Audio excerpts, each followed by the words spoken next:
Bienvenue à vous les super indep, bienvenue dans notre vidéo.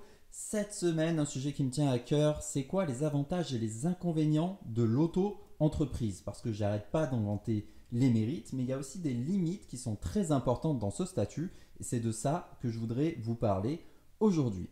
Sur les avantages, j'arrêterai jamais assez de le répéter, c'est un statut qui est simplifié, ce qui ne veut pas dire qu'il est simple. Mais effectivement, par rapport à une société type URL ou SASU, on peut dire qu'il est simplifié. Il y a moins d'obligations, notamment comptables.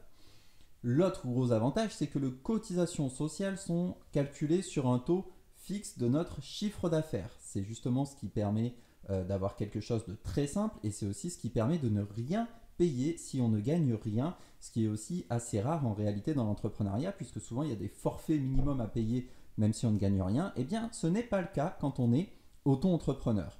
En plus, il est possible donc de bénéficier de l'ACRE, notamment quand on crée son auto-entreprise et donc de profiter, notamment la première année d'exercice, de 50% d'abattement sur ses cotisations sociales à condition d'y être éligible, évidemment. On peut opter pour le versement libératoire. Quand on y a droit, ça peut être extrêmement intéressant au niveau de l'impôt sur le revenu. Par défaut, on n'a pas de TVA à gérer. Alors attention, ça aussi j'en parle souvent, ça peut être un avantage, ça peut être un inconvénient, mais en tout cas d'un point de vue purement administratif, quand on se lance, ça fait une démarche de moins à laquelle il faut penser, c'est toujours ça de prix. Et en plus, et ça c'est pas négligeable non plus, il est facile et possible de cumuler plusieurs activités sur une même auto-entreprise. Donc si je veux développer des sites web et vendre des sandwichs dans la rue, j'ai complètement le droit de le faire et c'est pas du tout un problème. Cela étant dit, l'auto-entreprise a aussi quelques limites qui découlent en fait de ses avantages et notamment de son principal avantage. Son principal avantage, c'est que tout est simplifié parce que tout est calculé de façon forfaitaire sur votre chiffre d'affaires, ce qui veut dire du coup que l'État ne connaît pas exactement vos revenus. Donc tout est forfaitaire. Et ça a plusieurs conséquences. La première, c'est que du coup, il donne des plafonds à ne pas déplacer en disant, en gros, si vous faites jusqu'à 77 000 euros de chiffre d'affaires pour de la prestation de service, on considère que c'est OK, mais si vous dépassez trop longtemps, on va vous demander de changer de statut pour avoir une comptabilité plus précise pour qu'on sache exactement comment vous imposer. Et donc c'est pour ça que ça peut être très intéressant d'être auto-entrepreneur au début, même si on a un gros chiffre d'affaires, puisqu'on peut pendant 2 ans dépasser son chiffre d'affaires avant d'être obligé de changer de statut. Et du coup, potentiellement, on peut se retrouver à être beaucoup moins imposé que si en fait on était au régime réel d'une entreprise classique.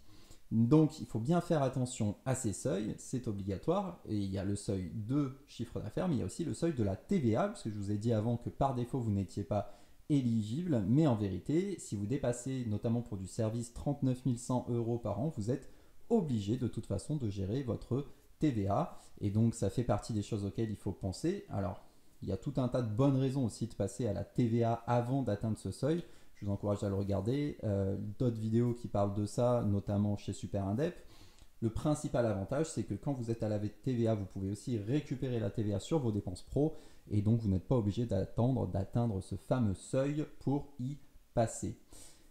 L'autre point, donc, vu que vos cotisations sont calculées sur votre chiffre d'affaires et pas sur vos bénéfices, concrètement, c'est du coup un des seuls statuts pour lequel vous pouvez perdre de l'argent en travaillant. C'est-à-dire que si vous avez énormément de frais, du coup l'auto-entreprise n'est pas du tout faite pour vous.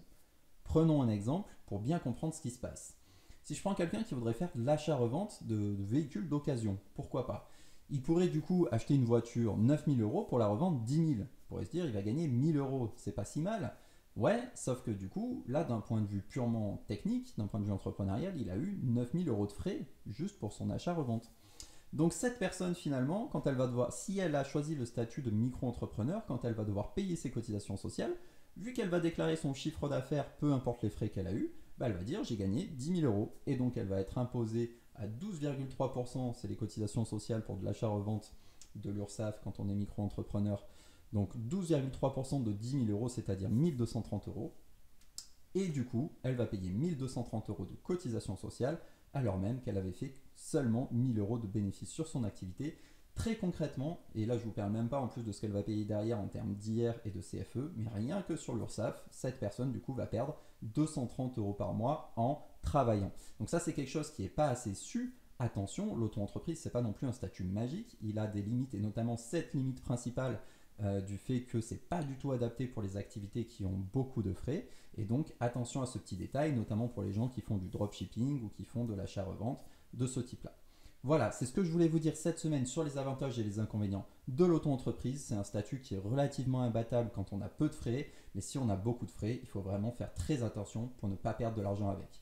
Merci beaucoup pour votre attention. Si ça vous a plu, si ça vous a été utile, je compte sur vous pour nous laisser un like. Et comme d'habitude, je vous dis à la semaine prochaine.